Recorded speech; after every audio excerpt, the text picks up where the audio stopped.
Welcome everyone to the webinar on conflict and the impact on NCDs. I'm Maria Kusa, the coordinator of the Academy at the Global Health Institute. This is the third installment of the webinar series on global health and conflict. This series is part of the first initiatives of the GHI Academy, the capacity building arm of the Global Health Institute at the American University of Beirut. The webinar will be delivered by Dr. Richard Sullivan, as you can see. Dr. Sullivan is a professor of cancer and global health at King's College, London, director of the Institute of Cancer Policy, and co-director of King's College Conflict and Health Research Group.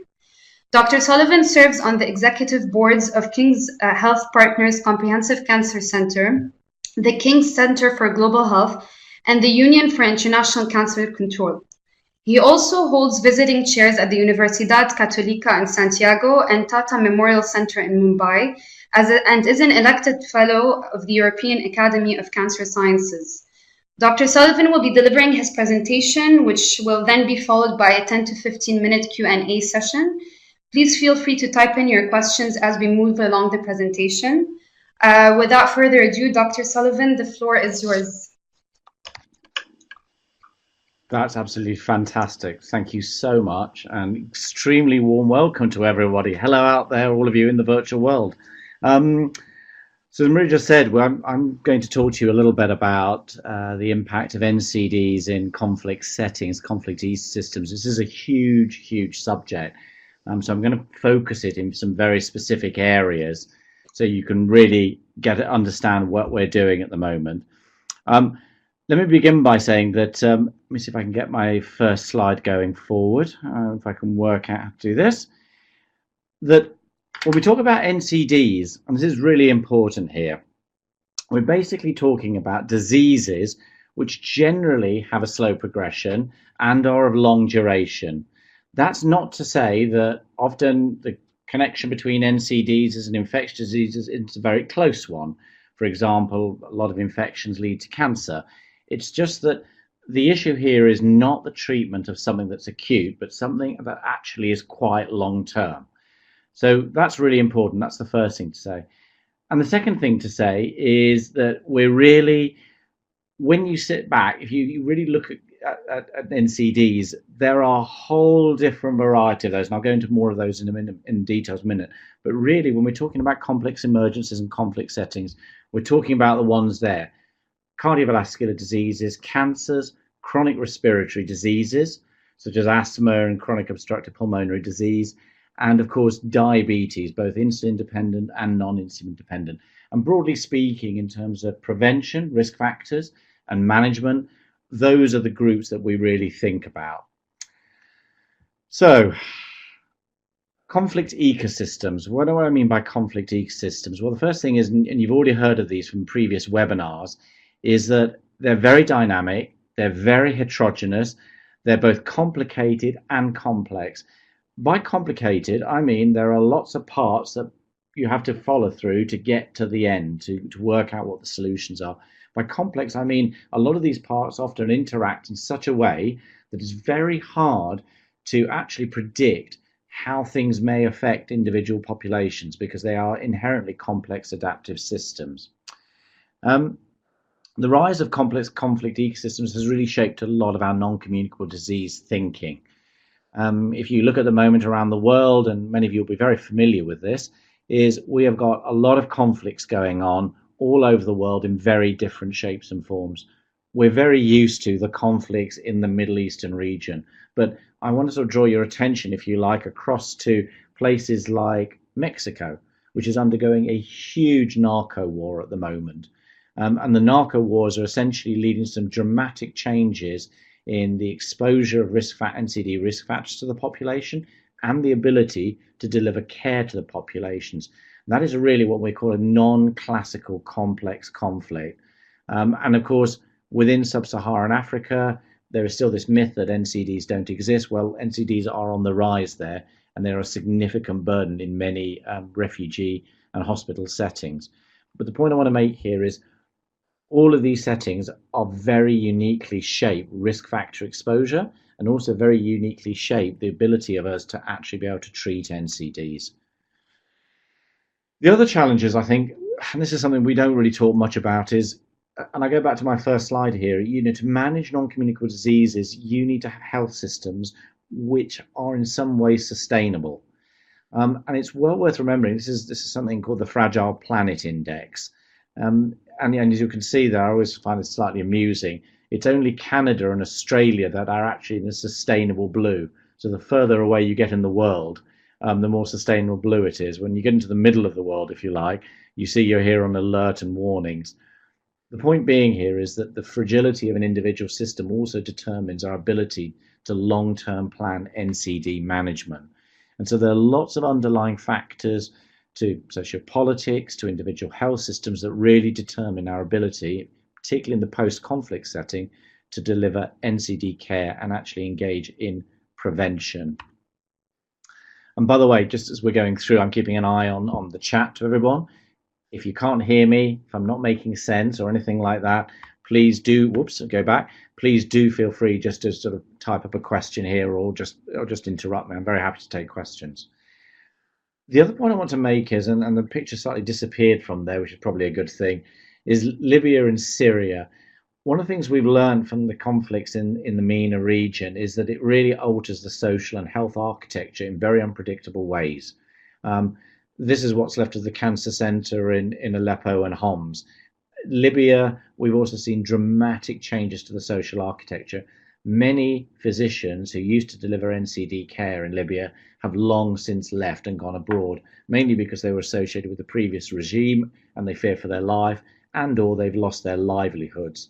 So the point here is a lot of the different conflict settings lead to some very unpredictable downstream consequences, which you can't easily address because this is destruction of complex infrastructure for non-communicable diseases and also the loss of very skilled healthcare professionals. So moving ahead, the other thing I just want to just highlight here for you all to remember, and this is something we forget, is that the long-term impact of NCDs, there's a lot of determinism in your childhood. So your childhood development, the environment you develop in as a child, determines an awful lot of your risk factors, your risk factor exposure, and your susceptibility to NCDs further on down the line. And this is a very understudied area in conflict areas. So child's health and development now in conflict ecosystems is going to affect their NCD risks further on down the line. And again, very little work has been done around this, but this is well known from other studies in other non-conflict settings, particularly famine and disaster settings, that individuals can have very high rates of NCDs later on in life because they've had extremely frugal, high-stress environments when they've been children. So what about the variation in NCD burden in conflict settings, and how does this interface with infectious diseases? Because I don't want you to go away with the idea this is all just about infectious diseases and NCDs and violence. All of these things are really fitting together. The first thing to say is the NCD burden as a whole is very heterogeneous. And again, I want you to look at places like the Ukraine here, which is very demographically transitioned. And many of you will be aware there's major conflict going on in eastern Ukraine now between Ukraine as a sovereign government and proxy forces, mostly out of the Russian Federation. But you'll see there, by and large, most of what they have to deal with is NCDs. If you go down further down this line here and you see Liberia, Sudan, Uganda, the DRC, of course, these are societies that have mainly not gone through the epidemiological and demographic transition.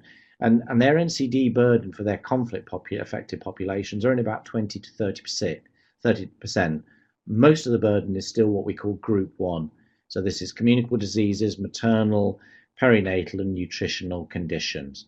And that's really critical. And then we have what we consider to be a full-scale civil war in Syria, where you see at least half of the burden there is essentially violence-induced. It's trauma. So every country has very distinct patterns, has had very distinct trajectories, and that's important to remember in conflict settings when we talk about NCDs. So the next thing is, I want to make a point, I think it's a big mistake, the way we dichotomize between NCDs and infectious diseases. I said right at the beginning, numerous infections lead to cancer. Helicobacter pylori leads to stomach cancer. Hepatitis B and hepatitis C virus leads to liver cancers. Human papillomavirus leads to cancers of the cervix, etc., etc. HIV/AIDS, Kaposi's, weird types of lymphomas and leukemias. So that's one way. The second thing is, when a patient presents to us in any of these settings, they're not just presenting with cancer or a respiratory problem or a heart problem.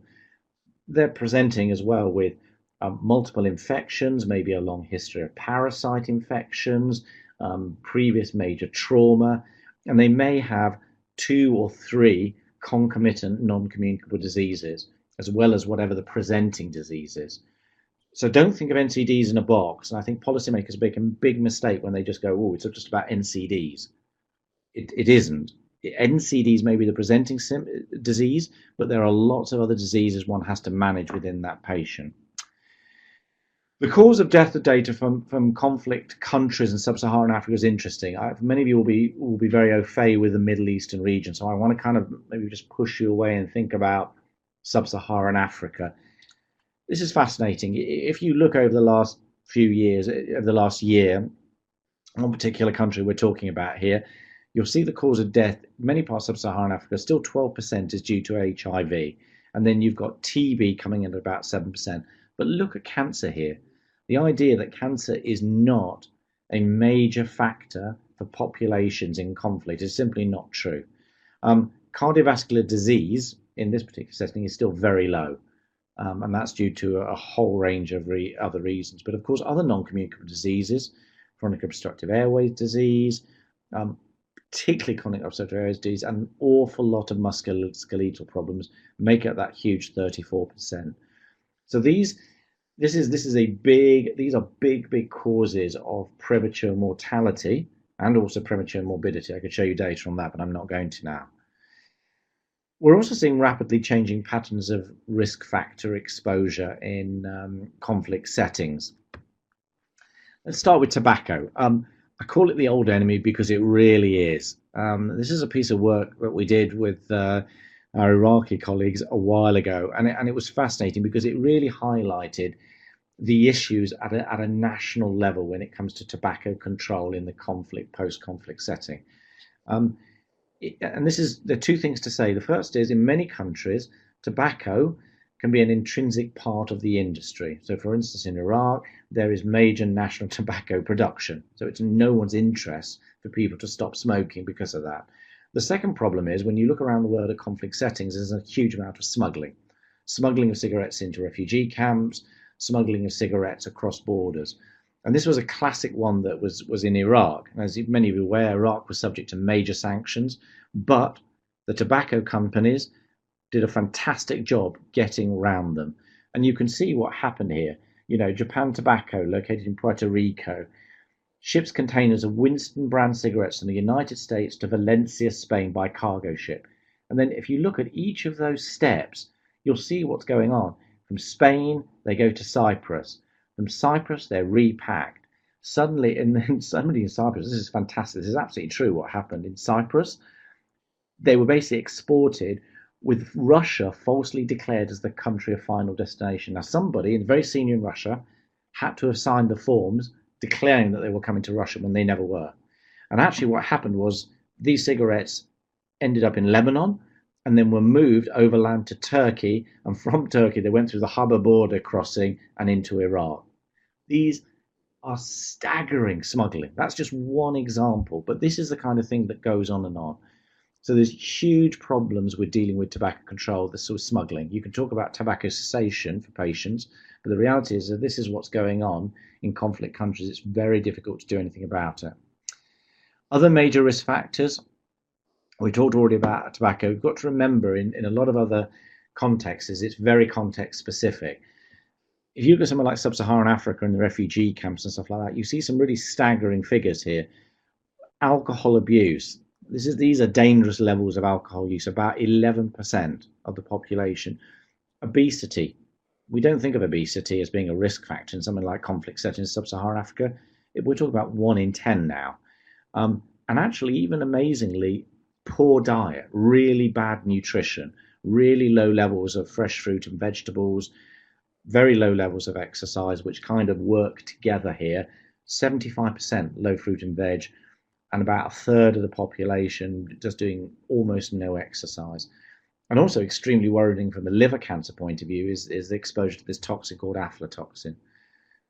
Each country has very different risk exposures for non-communicable disease, and you have to do the research to find out what's important, and that's the point I want to make there. You're also, and I want to end with the point about what I said about the smuggling, is a lot of multilateral companies see conflict and post-conflict settings as opportunities to essentially sell their product. And I've given you sort of picked out a few things here from the tobacco industry and particularly from the alcohol. So this is the great one for British American Tobacco. We are truly excited with the post-sanctions development in Myanmar. So you will all be aware this is where the Rohingya crisis is, and are keen to play an active part in the country's economic and social advancement. Unbelievable, absolutely unbelievable. All the way up to, we contribute to the stability and development in conflict and post-conflict countries, which is a statement from the Heineken Africa Foundation, which is a major producer of alcohol. So we have a big problem here is, often legitimate corporations predating on relatively weak, fragile post-conflict countries. So what about management now? We talked about the risk factors of NCD in conflict and the complexities of the sort of geopolitics and of commercial. How about management of NCDs in conflict? And I just want to focus on a few areas. This is really important, and it's a big problem at the moment, is that when you talk about complex emergencies, humanitarian organizations, Médecins Sans Frontières, the Islamic Red Cross, you'll know them all, huge numbers of different groups and organizations. Generally speaking, they have relatively modest experience and capacity and capability. And that includes in host countries. And of course, this is still growing. This is a big, big problem. And of course, the reason is we got very used to managing complex emergencies in what we would consider to be just emergency care, low-income countries, where it was all about communicable disease burden. It was mostly camp-based care, and it was done within the context of weak political structures. Nowadays, a lot of the conflicts and the management of NCDs is about high NCD burdens, middle, high-income host countries, and you're dealing with some very, very different ecosystems now from what most organizations learnt about. And I won't point them out particularly, but there are certain organizations that still have absolutely no cancer guidelines, for example, and that's a big issue. And I want to come on to that because cancer care in conflict's a really interesting one. For those of you who don't really understand cancer care, let me just give you a very brief outline. It involves pretty much all the modalities of non-communicable diseases. So therapeutics, medicine, medical oncology, radiation therapy, pathology, imaging, and surgery. And all these elements have to work together. The interesting thing here is we've got countries in conflict and countries hosting refugees that are very, very different stages of development. So if you look down here at this second chart here, you'll see Somalia, Afghanistan, and Syria. Afghanistan, of course, was not a demographically transitioned country before it's impacted by the wars, but they still have huge cancer burdens. Most Afghan refugees, if they can't get access to Kabul, Mazar Sharif, Jalalabad, will actually transition thousands of kilometers to access care in places like Pakistan. So one of the things we're finding is that the new model, the models for managing cancer that we have in the West and that have been developed, say, at King Hussein Cancer Center, American University of Beirut, are often not fit for purpose because we're dealing with a very different set of patients, many of whom come at very, very different stages of their disease from what we're used to. And we can't make any assumptions at all about what capability and capacity we have in individual countries, but also, and this is actually really important, we can't make any assumptions about the models of care. And one of the things we've talked about a long time, for many of you will not realize this, but treatment pathways for cancer are very long. Whole breast radiation, when we give the 54 grays over the numbers of fractions we give, takes about 5 to 6 weeks to deliver. Radiotherapy for prostate cancer is about 7 to 8 weeks. The likelihood of you hanging on to a patient from these sorts of backgrounds for that long is zero. So one of the things we're having to do now is work out, how can we deliver all the treatment really, really rapidly? So very rapid reconstructive surgery, brachytherapy, intraoperative radiotherapy techniques, basically dose escalation or metronomic therapy with chemotherapy. There's lots of different approaches. The point is none of these are what we use in high-income countries. So you have to go back, understand the complex dynamics of migration, and also work out these new models of care. The other point to make is, there's a good paper here that Paul Spiel and others did, which was in the Lancet Oncology. And also what I will do is I'll circulate another paper we finished, which is going to go for ASCO this year, is you have to understand the politics and the political economy, which involves the politics of delivering care and also the costs of care. A lot of NCDs are very expensive, relatively speaking, compared to infectious diseases to actually manage, and cancer is incredibly expensive. And one of the things we're trying to work out is how on earth do you pay for all of this? So that's cancer. That's kind of just cancer in one slide. There are lots of other areas where people are working on looking at the different management practices for NCDs. And each organization, Médecins Sans Frontières, ICRC, has its own specific guidelines for dealing with diabetes, hypertension, etc. Some of them are really quite complicated.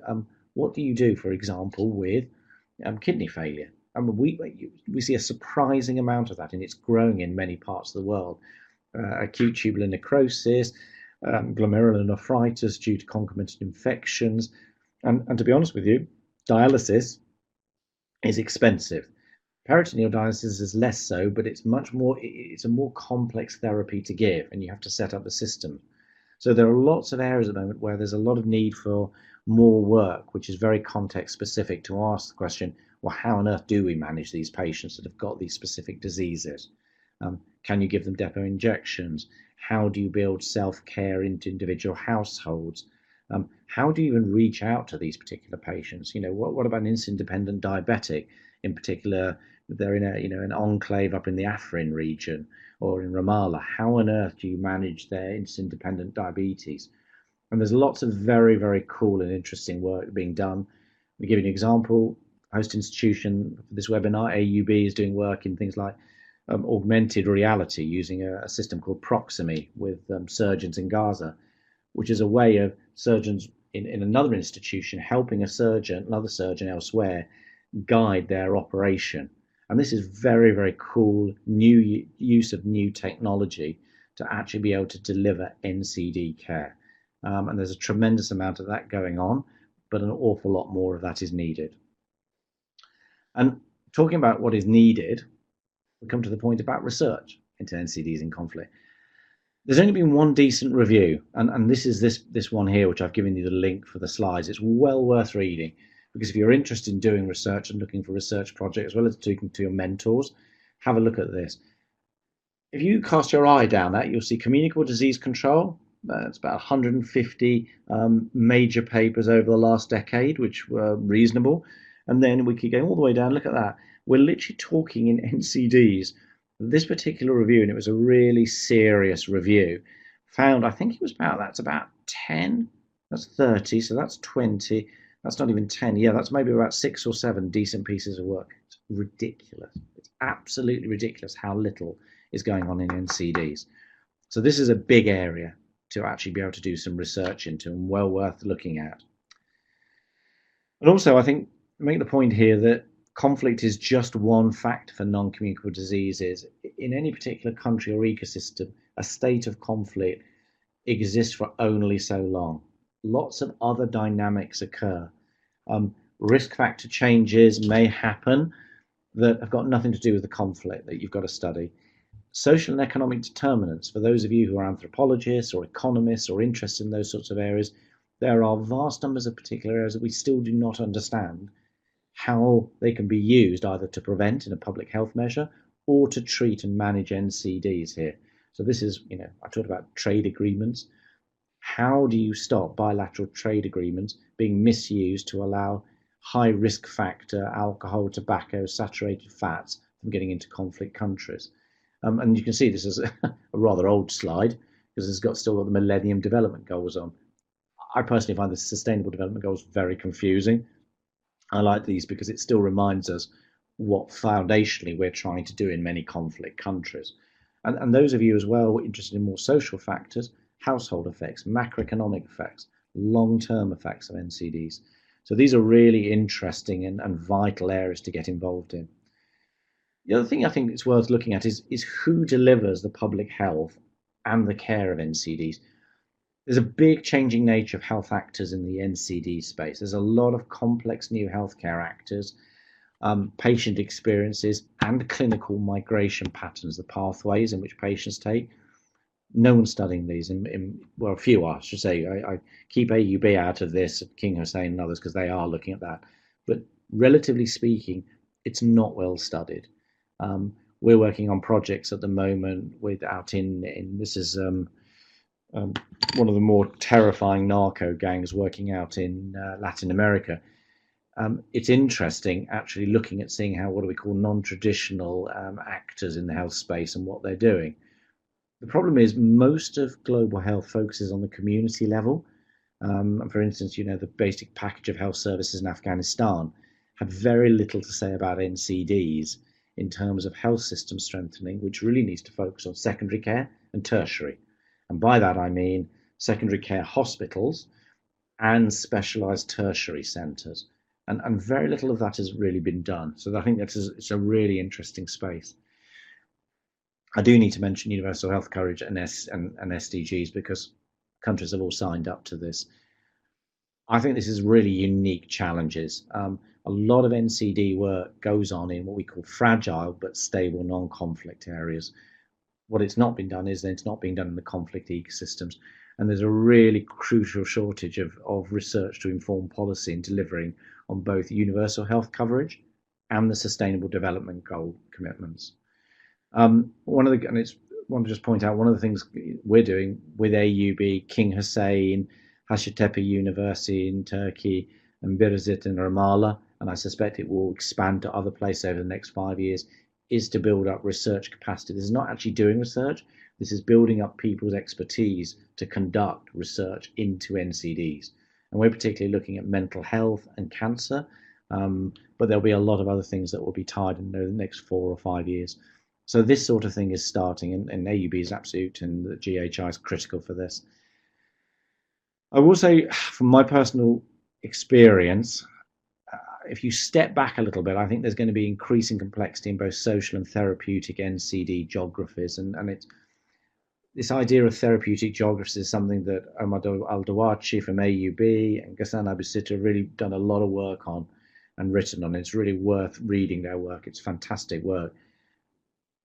If you sort of transpose it and ask the question of what's going on in big conflict settings, I want you to think about the Sahel region at the moment: Mauritania, Mali, Niger, Chad, Burkina Faso. Highly unstable, very conflict-ridden, continual low-intensity warfare, but aging populations nevertheless, because actually HIV/AIDS control, better child and maternal care, better treatment of early infectious diseases mean people are surviving now. But these are highly asymmetric conflict ecosystems. We have no idea how to integrate NCDs into what's going on in these places, and particularly because of the poor fiscal and economic decision making and this problem of not being able to build up long-term health system strengthening. And there's quite an argument in NCDs that we should stop thinking about NCD strengthening as disease and start thinking about it as domain. And by domain, I mean, let's forget NCDs. Let's talk about building surgery. I'm a surgeon, uro-oncologist. Let's talk about building medicine. Let's talk about building nursing capacity. Let's talk about building pathology capacity. And the other things will come from it. I think that's quite attractive. It's an interesting way to think about it. A lot of what I've talked about with NCDs, both in public health prevention and also in care, is based on the Western medical tradition, okay? And the Western medical tradition, when you read it, it's a great book by Roy Porter and others. It's a fantastic piece. It's fascinating because you can see a lot of where we've got to and why we've got here. But it is nevertheless the Western medical tradition. And a lot of this is not, I don't believe, actually commensurate with what we're seeing going on in other countries, whether it's Latin America, Middle East, Sub-Saharan Africa, which need their own medical traditions developing in different ways. but that requires research and it requires some formidable thinking. When you think about what we're going to have to deliver on in NCDs, right at the end now, this is it. This is what all the countries are signed up to by 2030. NCD related targets, we're talking a 25% reduction in premature mortality from all NCDs by the year 2025. That is a big ask. That means improving governance.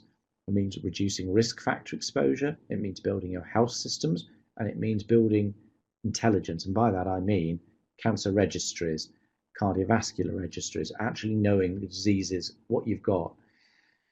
There's a tremendous amount of work at the UN level and WHO global action plans and blah, blah, blah. Many will know all of this. There's a lot of talking up in the clouds.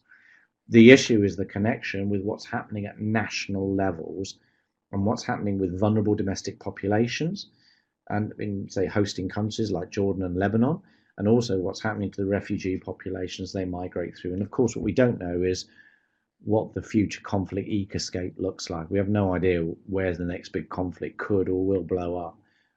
Already we're trying to deal with what's happening with the Rohingya refugees going into Bangladesh. Syria continues, etc., etc. This is a lovely idea if you're sitting in a nice, stable part of the world, but there's a need to do something which actually reflects the reality in most conflict and post-conflict countries. And this is my last slide, is simply to say, look, there's lots of these are the papers I really like at the moment. You've seen a lot of references in the previous ones. I haven't really talked much about these, but these ones have come out. And I have to say these are ones well worth reading about if you're interested in NCDs, but there'll be a lot more to come. And that's it. That's great. Thank you all very much indeed for your attention. I'm very happy to take any questions now.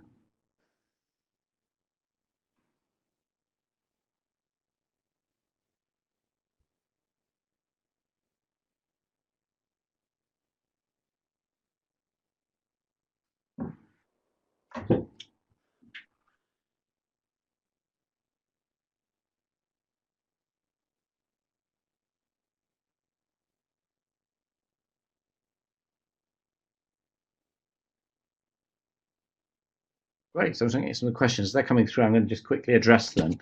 And I apologize. I might sort of go backwards and forwards. Great pleasure.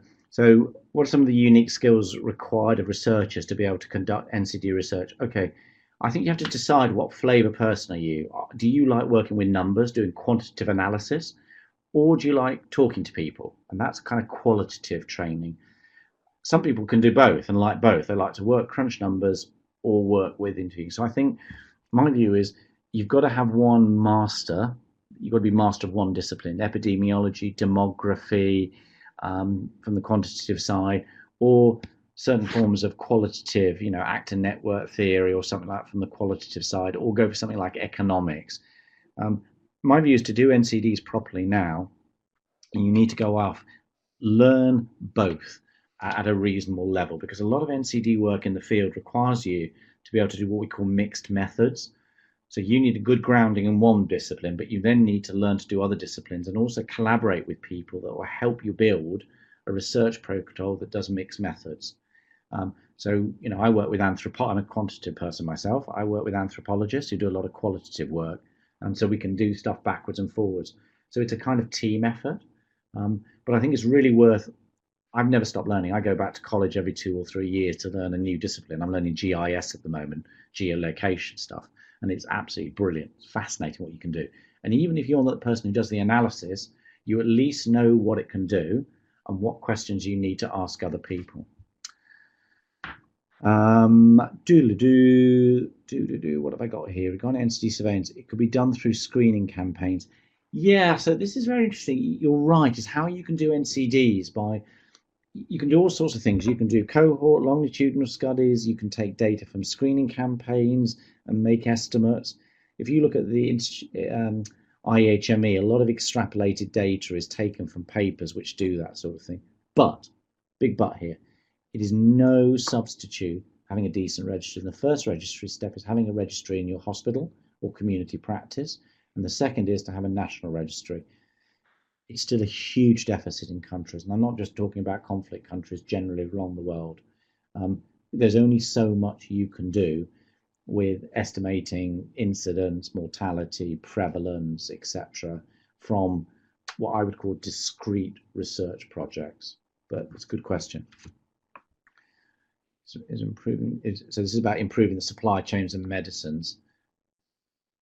Yeah, so you're right. Let me talk about training the people first of all. Very, very good point. You do need to continually train people in clinical management. And I want to talk about doctors here.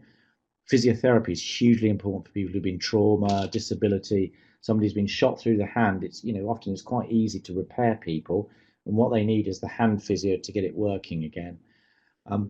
The medicine stuff is a different matter. The big problem in a lot of conflict settings with medicines is counterfeiting, fake drugs. We see an enormous amount. Fake drugs are worth a fortune. They're more valuable than narcotics. And what we see in a lot of conflict settings, unless you're very clear of the supply chain where you're getting your drugs from, a lot of fake drugs get in. And particularly they end up on the black markets in countries. And of course, patients will then go and buy their black market drugs, which either won't work and do nothing, or it will positively damage them. I totally agree with you. Supply chain of medicines and the management of therapeutics is a critical area. Let me have a look at this. What's this one? Not really. Screening campaign to help identify people with chronic conditions. Is doing CKD screening. Oh, okay, very interesting. Yeah, countries where the existing are not able to provide NCD treatment for host country pre-conflict. How can we address NCDs and refugees are affected? Yeah, so Mohammed made a very, very good question here, and it's actually a very politically sensitive one, which is the situation where you get a refugee camp getting very good care to the patients there, including good NCD care, but the host country in which that refugee camp is sitting actually is not able to provide decent NCD care to their vulnerable populations. And so what you do is you have this incredible inequality occurring. You go to somewhere like Dabad in Kenya, we see that as well. And we know this happens in other places. This has been a big problem with the UNHCR and individual host countries for quite a while. Nobody knows how quite to get around this, because you always get this form of inequality on both sides. And it's about having a joint strategy between the host country and the UN. The problem is most of the joint strategies at the moment are on Group 1 infectious diseases, basics provision, not on NCDs. And Mohammed, read that paper I told you about, Paul Spiegel, on cancer, because it's all in there about the Exceptional Care Committee and the issues of decision making. It's very interested.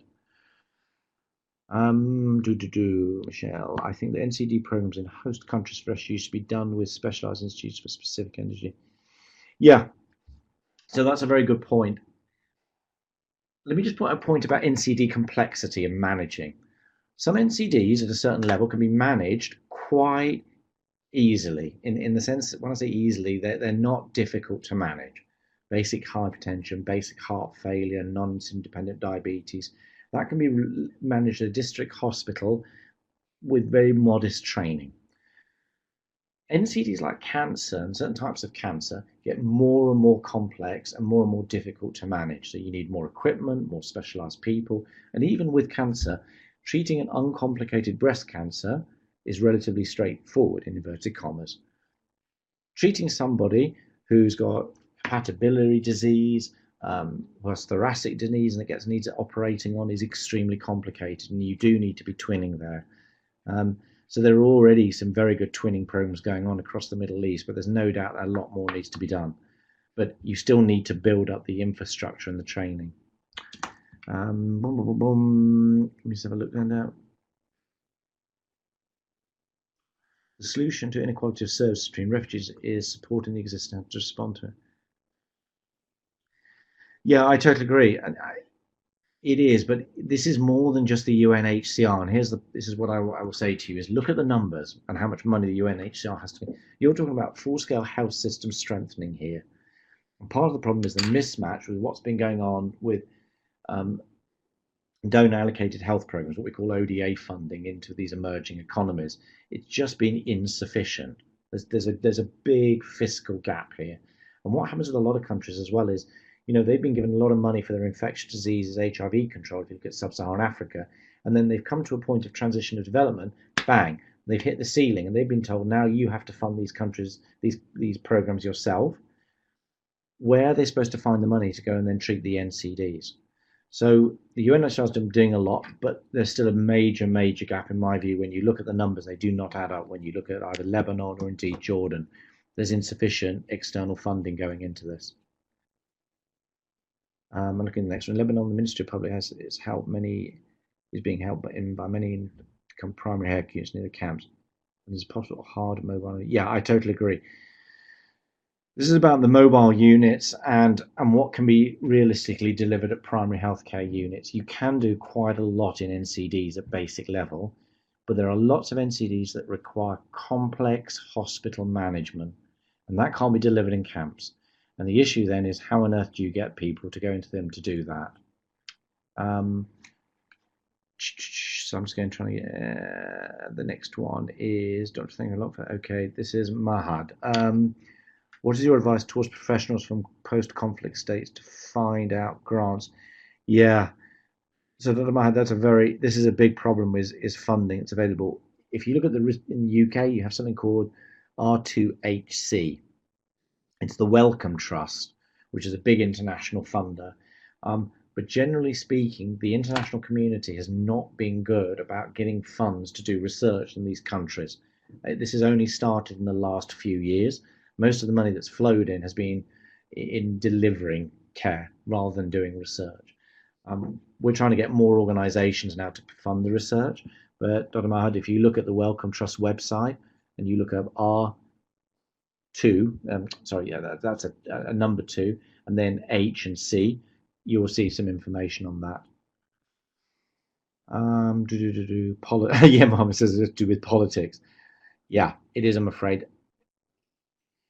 Health is political. I think for those of you still online, health is extremely political. And when you're ever doing this kind of, and health within conflict is even more political than health instability, because it's about deciding who gets the money and lives and who doesn't get the money and essentially will die because the care isn't going to be provided. And it's an extraordinarily moral choice that has to be made with incredible ethical problems. But it can't be made from outside. And I guess what I want to say with my presentation is one needs to do the research and make the decisions that's fit for that context, but it is very political. And then it says, how do you approach balancing between meeting urgent care needs and long-term research interests? Yeah, Amit, very good question. Most of the focus of research at the moment, most of research funding is around the urgent, the complex immediate emergencies. When you look at what's been done by the Médecins Sans Frontières, the ICRC, they have really struggled to fund and follow up on long-term planning. In fact, many of the NGOs, of course, make the point they're not there for health systems development.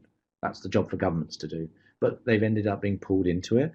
Likewise, there is a big issue with who is, responsibility of the state to develop a health system versus engagement of the United Nations, the World Health Organization.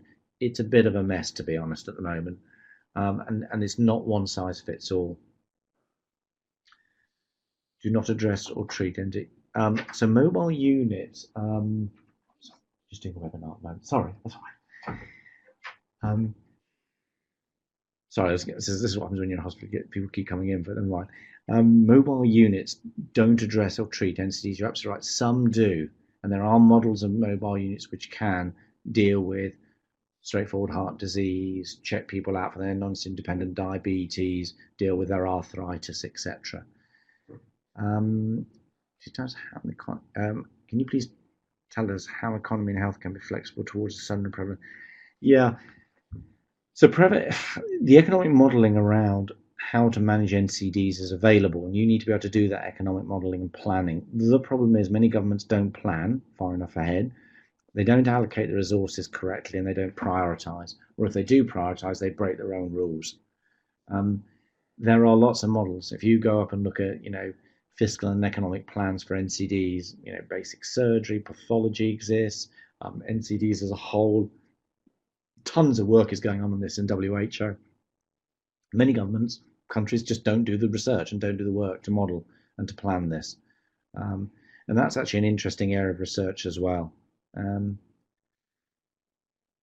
Yep, implementation. So Farhad made this point about the research needed in the implementation. You're absolutely right. And there is this discipline of implementation science.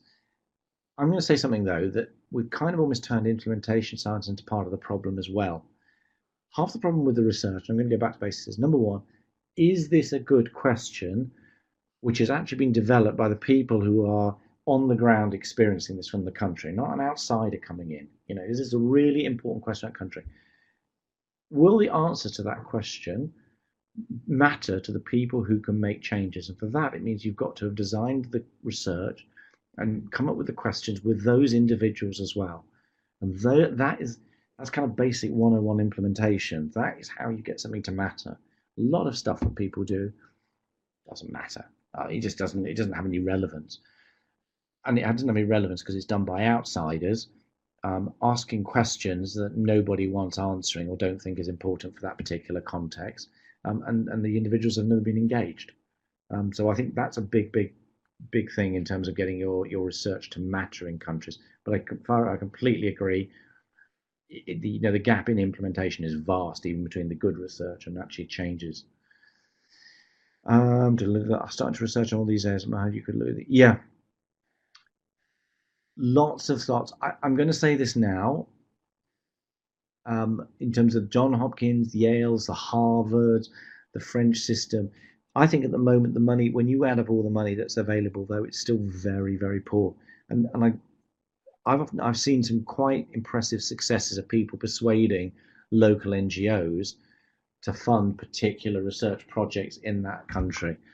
I was talking to hand for Syria recently, and a few others. Even MSF are now starting to wake up and say, well, okay, this is good. We need to do some proper research on the ground. And often those are very good ways of doing feasibility research into any particular problem to see whether or not one can get a bigger grant in collaboration with these big institutions. But I totally agree to Barbara. There are some big institutions coming on the scene, and I suspect, and I hope, more money will be forthcoming from the Germans, the British, the French, the Americans in this area, which is more for public good. At the moment, a lot of the money is strategically aligned. America first, Britain first. It's ridiculous, but I hope further on down the line there will be. And I think you've also got to be creative in the way you write your grants as well. So lots of grant proposals come out about health system strengthening generally. Well, why not do something in a particular conflict setting you're sitting in? That's health system strengthening. So there's a need to be creative. Good. Oh, another one coming in. You did mention regarding cancer, regarding how important is it treatment to be started as available? Yeah, so cancer, the most important thing for there's three groups of cancers.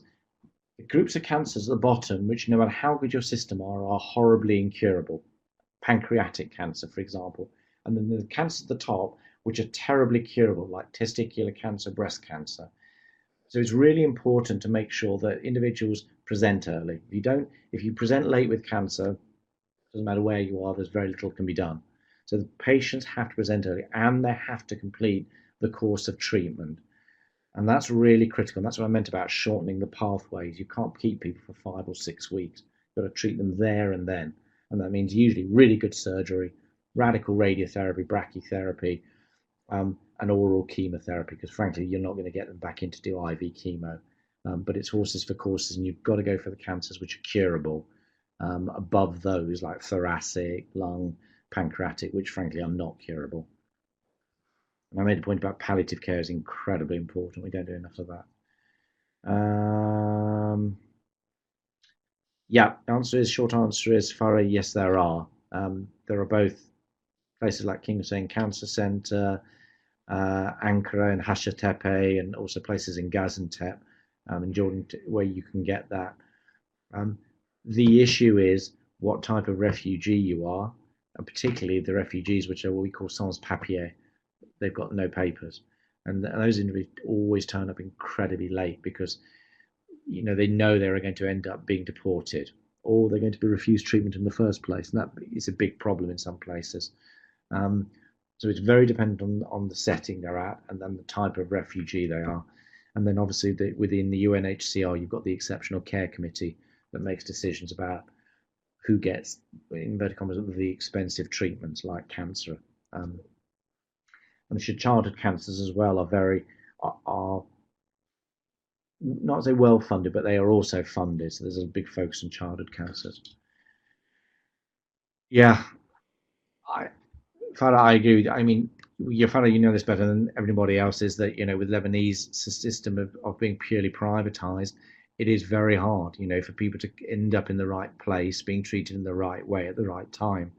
And again, it comes down to the tariffs and what the international community is willing to spend per patient for individual treatment, or it's up to the goodwill and largesse of individual hospitals to provide that treatment for free. But I've had this discussion a lot with people, and we do need to come up with new models and be honest about what tariffs we're willing to pay for different diseases and which ones are going to be prioritizing cancer. I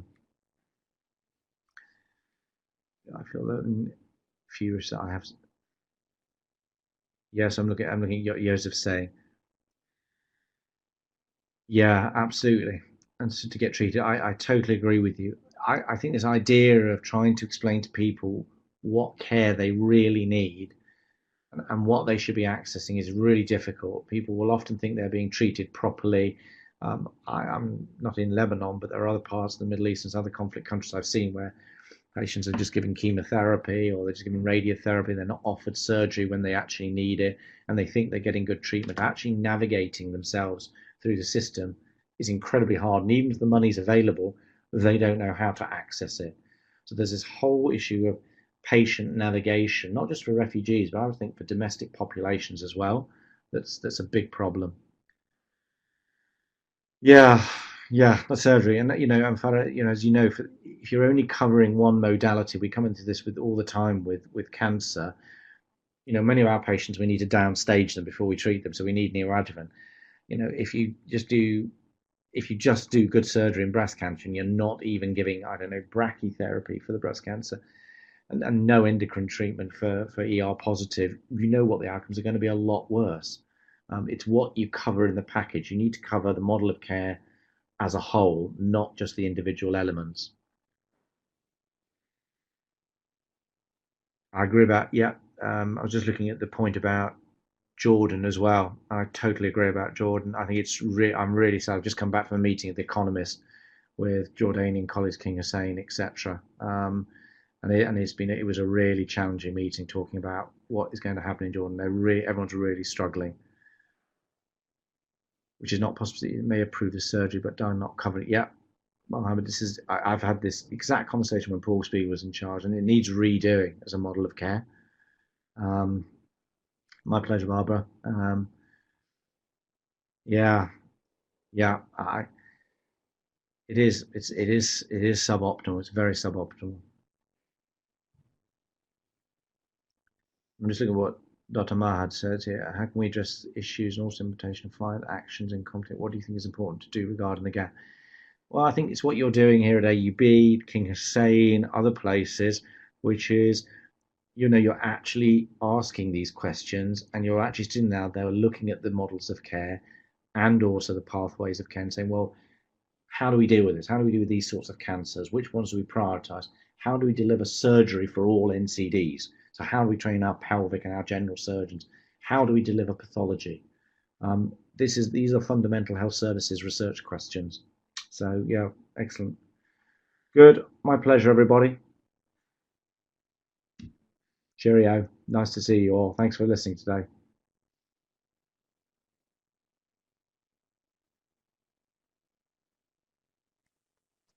Thank you so much, everyone, and thank you so much, Dr. Sullivan. We look forward to having many more webinars with you. And yes, I would encourage everyone to, I'll be sending out the recording of this session, and I would encourage everyone to sign up for the future webinars.